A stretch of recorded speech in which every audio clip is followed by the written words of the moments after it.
alaihim ghairil maghdubi alaihim waladdallin. Rabbana ighfir lana wa liwalidina amin. Bismillahirrahmanirrahim. Babul wudu'i. Hadirin wal hadirat rahimakumullah, kita masih akan membahas kitab Syarah Irsyadul Ibad ila Sabilir Rasyad karangan Syekh Zainuddin bin Abdul Aziz bin Zainuddin Al-Maliyabari. Masuk dalam pembahasan yang baru, yakni babul wudu', bab yang membahas tentang ibadah wudu'. Yang belum niat i'tikaf, tolong niat i'tikaf di dalam hati dengan ucapan Bismillahirrahmanirrahim. Aku niat i'tikaf selama berada di masjid ini sunnah karena Allah Ta'ala.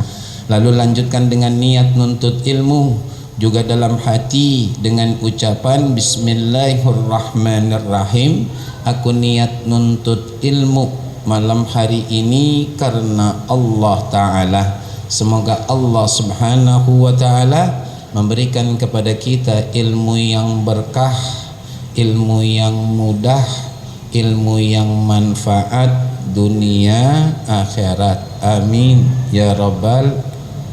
Kita lanjutkan. Bismillahirrahmanirrahim.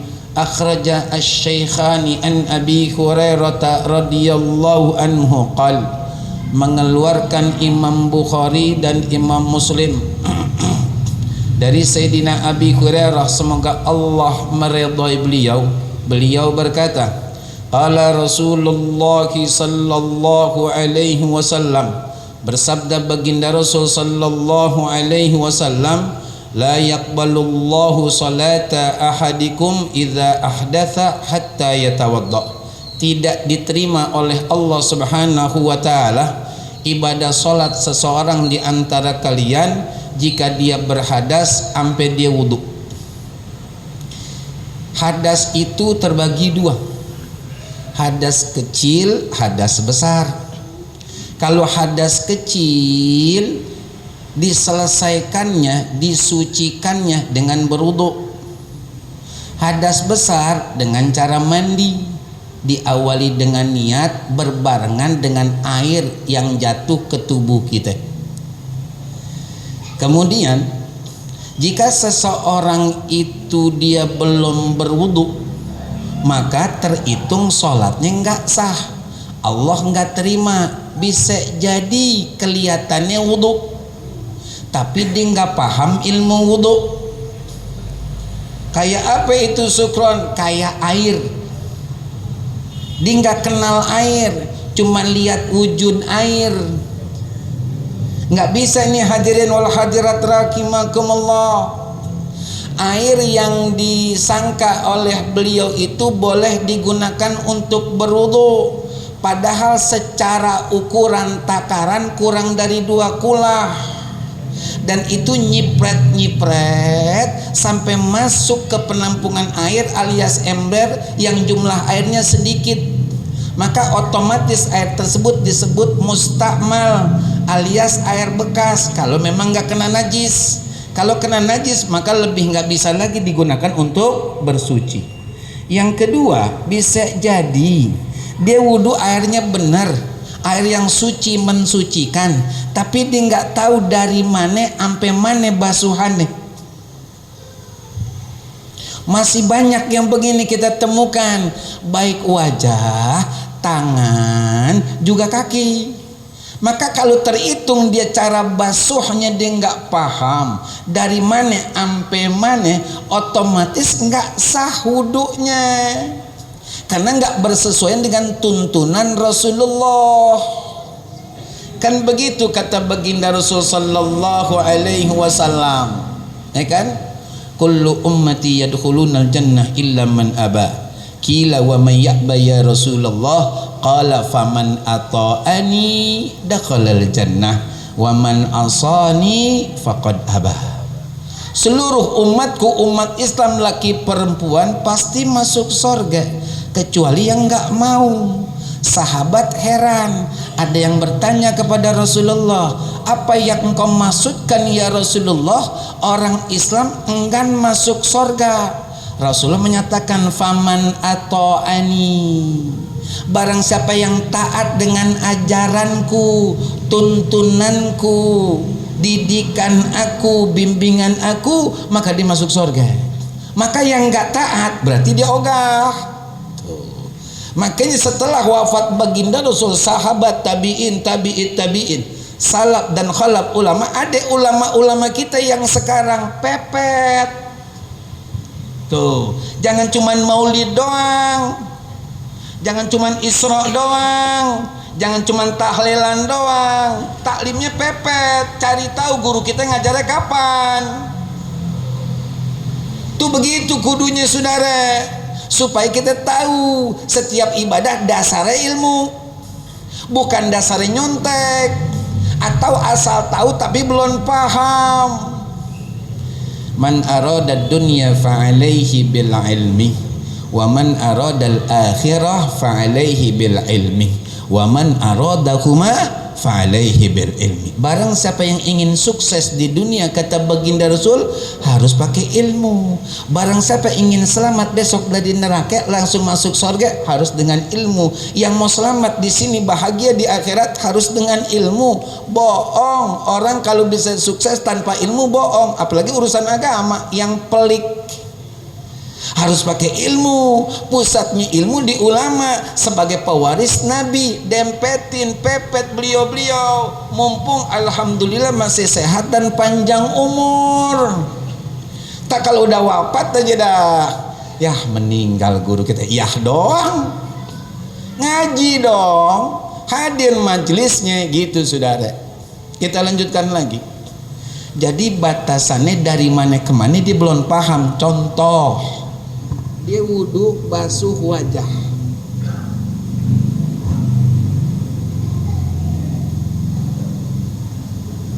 wajah mana sih wajah? Wajah mana sih wajah? Wajah itu dari sini sampai sini, lebarnya anak telinga kanan, anak telinga kiri.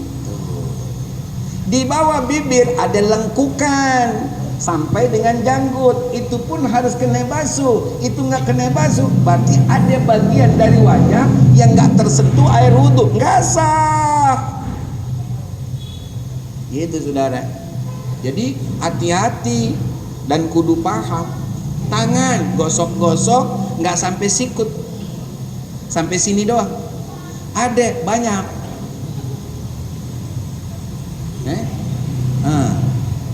Panjang.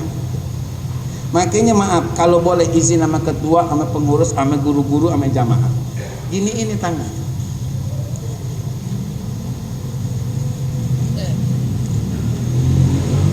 Dicopotin cincin. Ini keran kita buka. Keran kita buka. Cuci tangan. Niatin melaksanakan sunnah wudhu. Sampai pergelangan tangan. Bersih, ambil. Kita ambil rukunnya aja, ya kan? Dalam hati aku niat berwudu untuk mengangkat hadas kecil dari tubuhku, fardu karena Allah Ta'ala. Bersihin dulu, baru ambil lagi.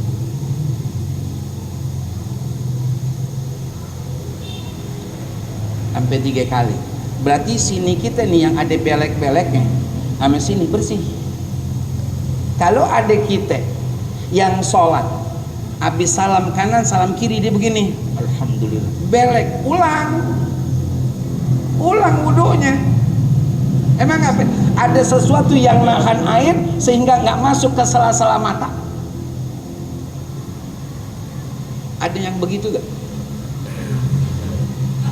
Belek ya, kotor mata saya. Udah dah, Allah juga maha tahu. Tuh saudara, basuh tangan. Idza kuntum ila salati faghsilu wujuhakum wa aydiyakum ilal marafiq. Ila ke, bukan min, dari. Ilal marafiq berarti ke sikut. Prakteknya bagaimana syukuran? Dari sini. Tuh, ujung jari ke sikut. Kalau dari sini keliru. nggak bersesuaian dengan firman Allah dari sisi syariat agama. Kalau di sisi medis, UAS pernah bilang, saya pernah ditanya sama seorang dokter, kata UAS, terus pertanyaan apa guru? Pertanyaannya, wahai guru, iya, apa sebabnya kok Islam mengajarkan kita ketika membasuh tangan itu dari jari ke sikut? Kata beliau, iya emang begitu ajarannya. Apa kata dokter? Guru, iya, kami ini dari tim medis kalau mengadakan operasi gitu ya, itu yang kami cuci caranya dari ujung ke sini bersesuaian dengan wudhu. Kalau dari sini ke sini bakteri kumpul di jari-jari, kami operasi, bahaya nih orang yang kita operasi, kumpul bakteri kuman nih di kuku. Dari dulu tuh Allah ngajarin nih, baru tahu 2025.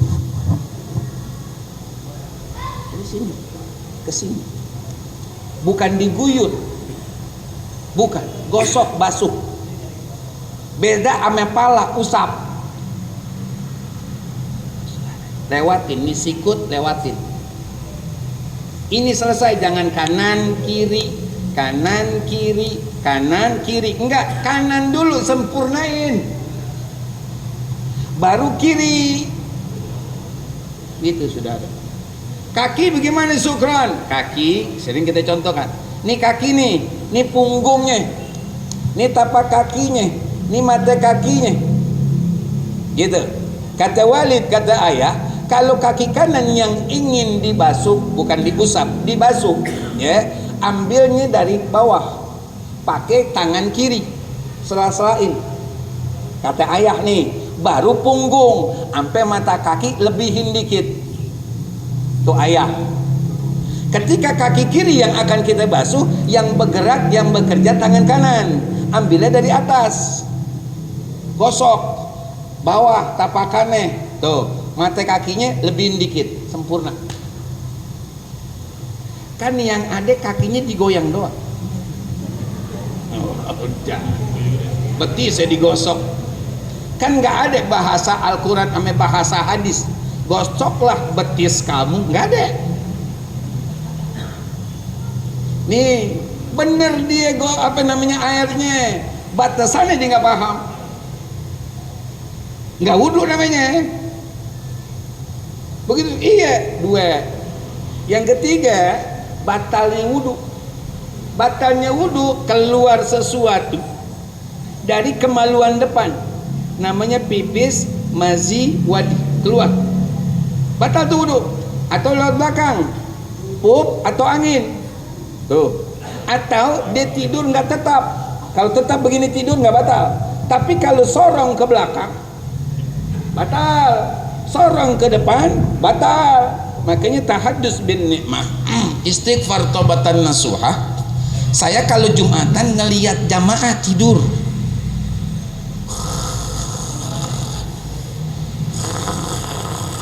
kita nggak tegur, cuman ketika qomat Allahu Akbar, asyhadu an la ilaha illallah, diri kita untuk jadi imam, sebelum Fatihah, sebelum takbiratul ihram, kita bilang mohon maaf jamaah. Bagi jamaah yang tertidur saat khatib menyampaikan khutbahnya, posisi keadaan tidurnya bersandar ke jendela atau ke tembok masjid alias tidak tegap, miring, maka batal wudhunya. Silakan wudhu dahulu lalu gabung ikut jamaah bersama kita. Namanya kita ingetin, masalah dikerjain ataupun enggak tanggung jawab masing-masing, biar dia ngeh.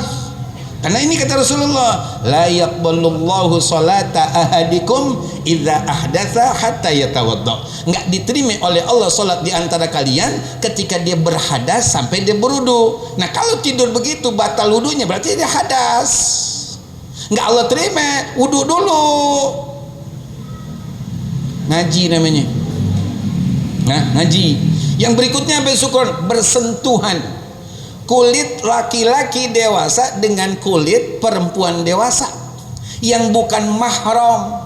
Mungkin, bahasanya mungkin, masih ada orang yang berpendapat cenderung meyakini kalau bini nyentuh laki, laki nyentuh bini nggak batal wudhunya.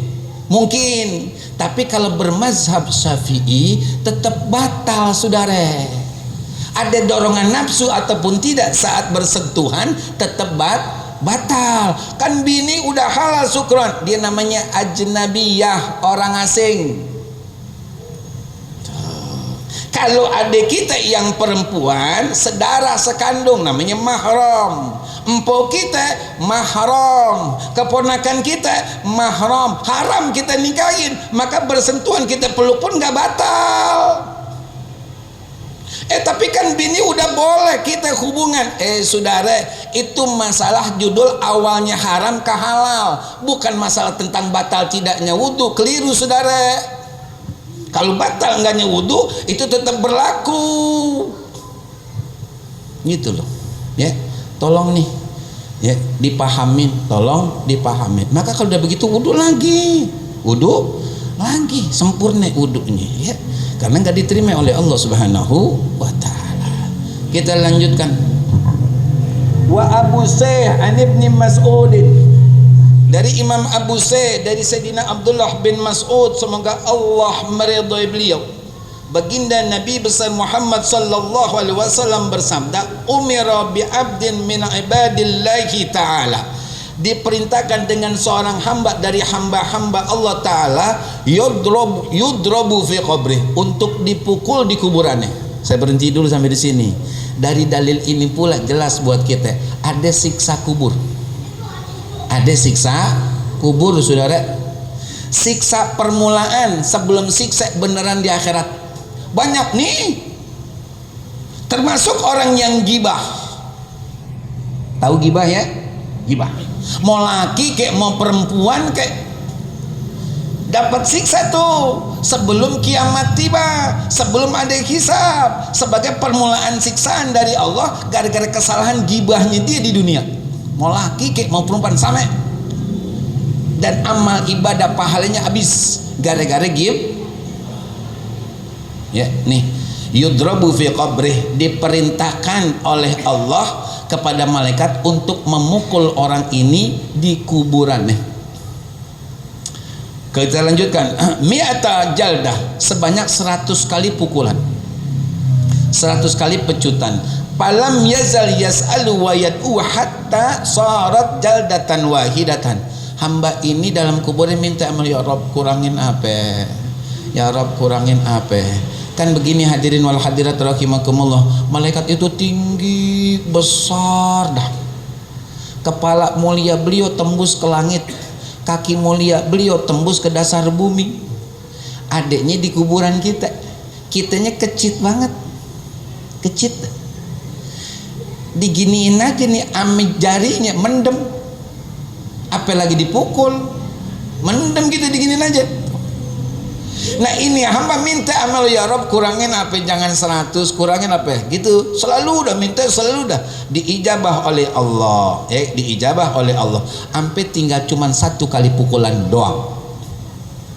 Famtala'a qabruhu alaihi nara, na'udzubillah min zalik. 1 pukulan itu menjadikan kuburannya penuh dengan api, penuh dengan api, habis ya. Semua ada tuh isinya api kuburannya. Falam martafa'a anhu, ketika itu pukulan udah selesai, ini hamba yang dipukul oleh malaikat atas perintah Allah, disebabkan kesalahan dia waktu hidup di dunia. Hamba ini bertanya, qala alama jalattumuni, wahai malaikat kalau boleh tahu apa sebab engkau memukul aku, kalau boleh tahu ya. Aku nanya nih malaikat itu. Qala, kata malaikat, innaka sholaita sholatan bighairi tahurin, kamu pernah sholat 1 waktu tanpa bersuci alias tanpa punya wudu. Makanya kalau ada germet-germet, maaf ya, di dubur kita, mau laki kayak mau perempuan gitu, langsung putusin, batal ya batal, udah jangan, enggak ada kayaknya, enggak ada kayaknya tuh, batal saudara. Batal di mana syukron? Ragu-ragu akan keadaan saat kita sholat sampai berpindah rukun, batal tuh. Dalam hukum fikih sholat begitu. Allahu Akbar, Fatihah dibaca, surah dibaca, ini kan diri udah rukun. Rukun pertama itu al-qiyam, bagi orang yang mampu rukun. Sampai dia ruku masih berpikir batal gak tadi ya, batal tuh, batal udah berpindah rukun, hitungannya lama udah keraguan-raguan di dalam sholat. Makanya pastiin dah batal udah, jangan enggak ada kayaknya dah, enggak sampai sami Allahu liman hamidah, enggak kayaknya dah, enggak batal udah, batal. Bahayanya bukan di sini, di kuburan langsung tuh dipukul oleh malaikat atas perintah Allah gara-gara sholat tanpa bersuci alias tanpa punya wudu. Wa mararta bimazlumin falam tangsurhu. Yang kedua sebabnya kamu dipukul oleh malaikat satu kali dan kuburmu penuh dengan api, kata malaikat, sekali waktu kamu dilewat di satu jalan ada orang yang lagi dizolimin, kamu nggak tolongin dia, padahal kamu mampu untuk nolongin tuh. Di sini Allah secara tersirat ngajarin kita kepada hambanya, kalau urusan sholat ente baik, urusan ame manusia juga baik. Vertikal lewat sholat, horizontal tentang membantu terhadap sesama. Kita nggak perlu nanya salah siapa, tapi dia ini terzolimi, bantuin, jagain, tolongin. Coba-coba kaki tolongin. Ini akibatnya. Karena kita ini adik nih, kita kan khairun nas anfa'uhum. Jadi jangan dibiarin, apalagi dibantuin. Siapa ayo dah pukul tuh. Termasuk mohon maaf kalau saya ulang lagi nih, maaf. Maling motor, maling sendal, maling jemuran, ada yang mukulin, cegah. Jangan kita bantuin mukulin.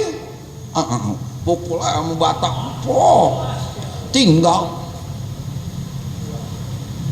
nggak boleh, saudara. Nggak punya hak kita untuk nyisek barang bukan barang kita, ya kan? Dia kita seksek dengan pukulan dengan alasan kita udah emosi, maling emang dasar ngurugiin lah, apa urusannya mente, saudara? Besok di akhirat beliau yang nih ente pukul nih, beliau nih tinggal nanggokin untung doang tuh dapat pahala. Bayar kezoliman ente, bayar. Mau ngapain kita dah? Makanya jangan nulungin kezoliman, tapi cegah kezoliman. Orang lagi dizolimi, cegah. Bentar bang, maaf nih bang, ada apa nih bang, urusannya bang? Ente siapa? Bukan siapa, nggak perlu ente. Ini kenapa nih? Ada apa nih dia nih? Tuh, cegah. Cakep, terhindar dari azab kubur, insya. Kita lanjutkan hadirin jamaah rahimakumullah. Wal Baihaqi, dan dari Imam Baihaqi an Salman, dari Sayyidina Salman radhiyallahu an, semoga Allah meridhai beliau, baginda Nabi besar Muhammad sallallahu alaihi wasallam bersabda, idza tawadda al-abdu tahatat anhu dzunubahu. Jika seorang hamba berwudu, maka rontoglah darinya dosa-dosa dia. Rontok dosanya. Kama tahata waraqah hadhihi sajarah, sebagaimana gugurnya daun-daun dari pohon ini. Kan kalau kita punya pohon atau kita ngelihat pohon, daunnya kering, kuning kemudian kering, kena angin gugur tuh pada jatuh. Nah dosa kita kayak begitu tuh. Kalau kita wudunya dengan air yang suci mensucikan, kita pakai ilmu cara berwudunya, maka keuntungannya dosa kita rontong. Makanya saya ngajak nih, nyeru kepada ibu-ibu, termasuk kepada gadis-gadis muslimah, tolong dah jangan bersandar ame kosmetik, ame bedak, ame minyak wangi. Terus bagaimana sukron? Kan kita perempuan memang demen banget berhias diri, jaga wudhu. Kalau berhias diri, yang jelek kita tutup, pok. Yang bau kita kasih wangi, parfum. Yang jelek kita olah, kita dandanin. Tuh, mau alise ke mau apenya kita dandanin. Keluar kelihatan cantik. Padahal di dalamnya sebenarnya, mohon maaf kalau boleh jujur, seakan-akan itu orang alias perempuan nggak yakin hasil ciptaan Allah. Kan Allah udah menyatakan laqad khalaqnal insana fi ahsani taqwim, nggak yakin. Sungguh kata Allah, sungguh aku ciptakan kalian manusia dengan sebaik-baik bentuk, sebaik-baik rupa. Ngapa ketika mau keluar kudu pakai? Ya bu, kira-kira siap nggak? Kosmetik kita masukin kardus, kita wudhu aja. Setuju? Saya yakin kalau sebelah kiri saya setuju. Nanti nggak mau keluar modal. Dia nggak mau keluar modal nih bu, yang sebelah kiri saya. Nah ibu nih tergantung gimana judulnya. Ibu setuju girang banget ini. Wudhu bu, wudhu emang kenapa syukuran? Pertama tuh, kotoran-kotoran di anggota tubuh yang termasuk anggota wudhu bersih. Satu. Yang kedua, dosa-dosa kita juga bersih. Dua. Yang ketiga, besok di akhirat gurran muhajjalin min atharil wudhu. Bekas-bekas wudhu kita yang benar tuh lewat air yang suci mensucikan, dia akan bercahaya besok di padang mahsyar. Top banget itu udah. Nggak perlu kita panggil Rasulullah dan teriak-teriak, ya kan? Rasulullah ya nggak perlu saudara. Rasulullah no hambaku no. Emang apa kok ente bisa kenal wajahnya bercahaya, paleknya bercahaya, tangan kanan kirinya bercahaya, kakinya bercahaya? Itu pasti umatku. Di bener wudunya gurran muhajjalin min atharil wudu. Itu begitu saudara. Dipanggil tal. Kan besok semua umat manusia nyari bantuan kepada Nabi Adam, Nabi Ibrahim, Nabi Musa, kan gitu.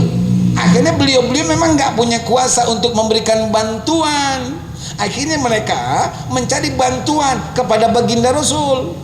Baginda Rasul Sallallahu Alaihi Wasallam ketika diminta begitu langsung sujud minta izin sama Allah untuk memberikan syafaat kepada umat yang minta bantuan.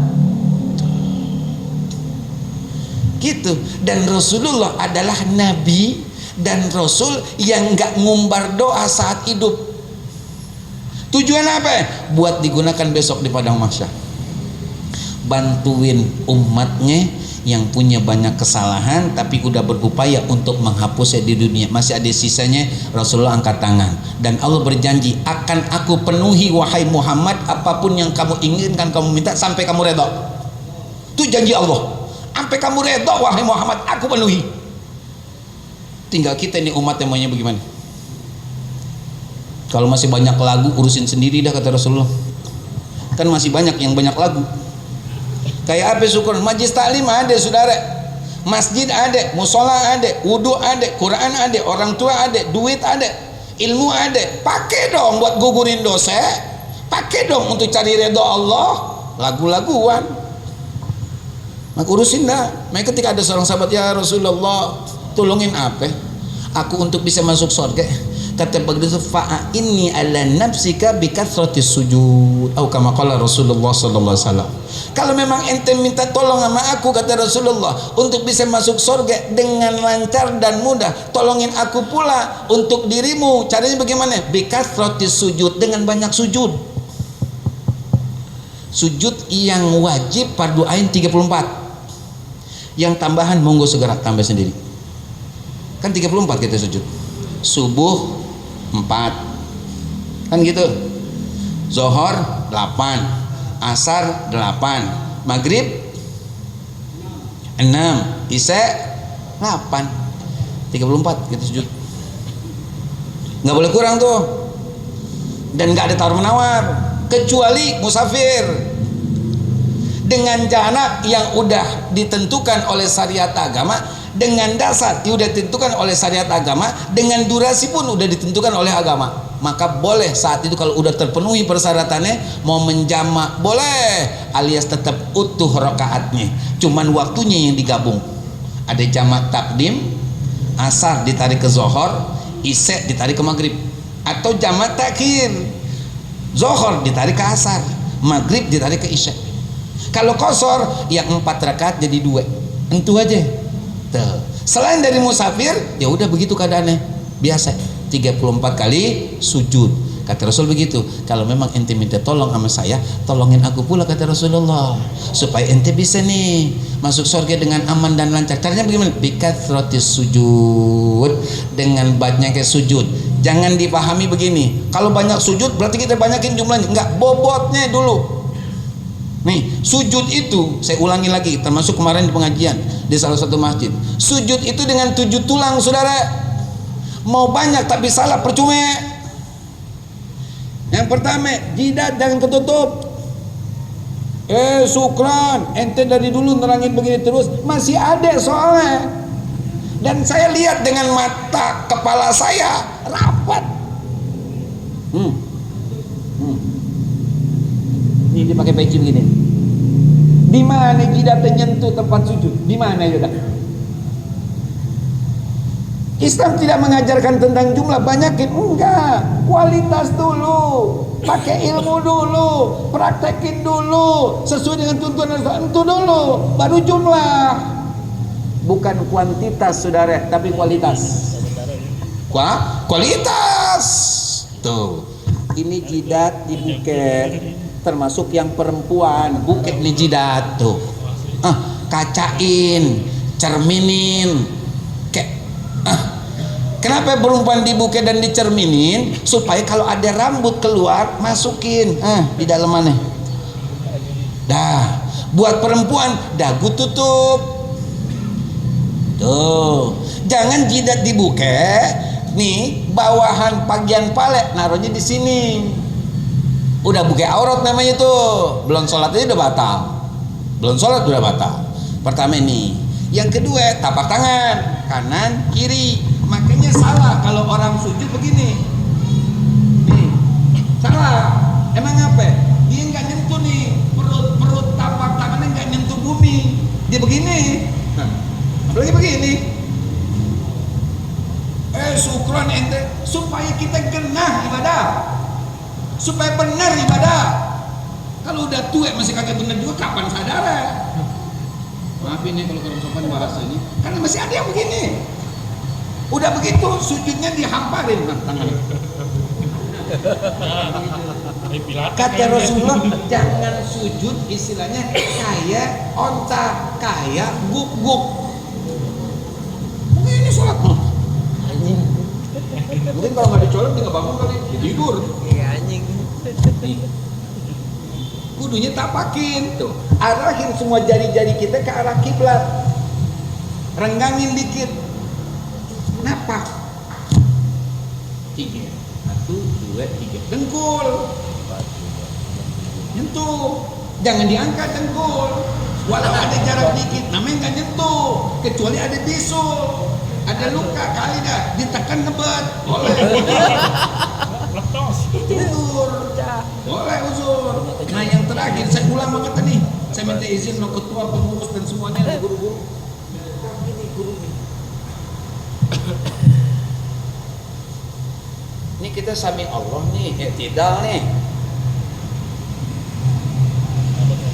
Ini tidak nih, sami Allahu liman hamidah. Allah. Entar dulu, sini dulu. Nih.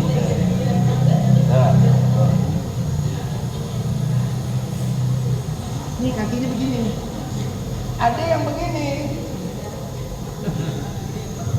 Ada yang cuma ujung jari dari jari-jari kakinya sebelah kanan dan sebelah kiri ujung jari. Bahasa fikihnya butunul asobe, perut jari-jari, bukan ujung jari.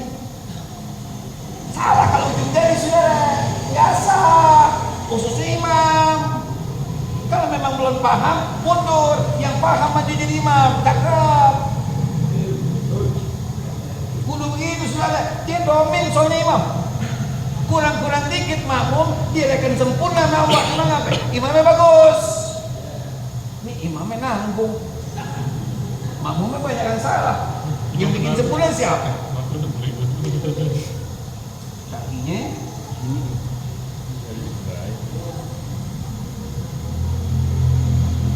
Jangan begini. Begini. Mengganggu. Ini sudah kakinya begitu. Ya. Nah ini buat perempuan nih, izin. Nih ibu kan ya tidak nih dari toko. Sami Allah liman hamidah. Pas Gitu. Emang nggak khawatir begini? Ini batal saudara. Syukran. Ini namanya anggota tubuh sempurna, lengan. Kalau dia bergerak bukan kerjaan sholat, batal. Kalau bagian dari anggota tubuh nggak batal. Jari contohnya. Ibu bapak gatal, gerakin ini. Nggak batal. Emang apa? Yang bergerak puluhan kali bukan anggota tubuh, tapi bagian dari anggota tubuh. Namanya ini anggota tubuhnya lengan. Bagiannya jari, nggak batal. Sami Allahu liman hamidah. Gitu. Allah. Ini kakinya bu, kakinya nih. Kan kaki kita nggak boleh kelihatan. Iya, ini contohnya begini bentuknya. Nanti ibu tutup. Terus satu. Yang kedua, mungkin bagian atas ibu izin, ya. Mungkin bagian atas ibu. Ini laki juga nanti kalau gini nggak ikut ngaji, jangan. Kakinya mau tanggung bapak udah. Ngampar nih, tuh. Mungkin bagian atas. Ibu ketika sujud nggak boleh jadi alas. Dia batal sholatnya tuh. Jadi bagaimana? Singkirin. Itu. Nggak boleh. Emang apa? Sebab kalau jadiin alas, ibu bangun, Allah ke bawah nih. Nggak boleh. Ya. Itu diantara buat ibu dan buat bapak-bapaknya gitu, itu yang diperhatikan. Jadi bukan masalah banyaknya, mau sujudnya ataupun sholatnya, tapi berkualitas sesuai dengan tuntunan Rasulullah. Shollu kama ra'aitumuni usolli. Sholatlah kalian sebagaimana kalian tahu akan tata cara ibadah sholat, kata Rasulullah. Enggak berubah. Cakap.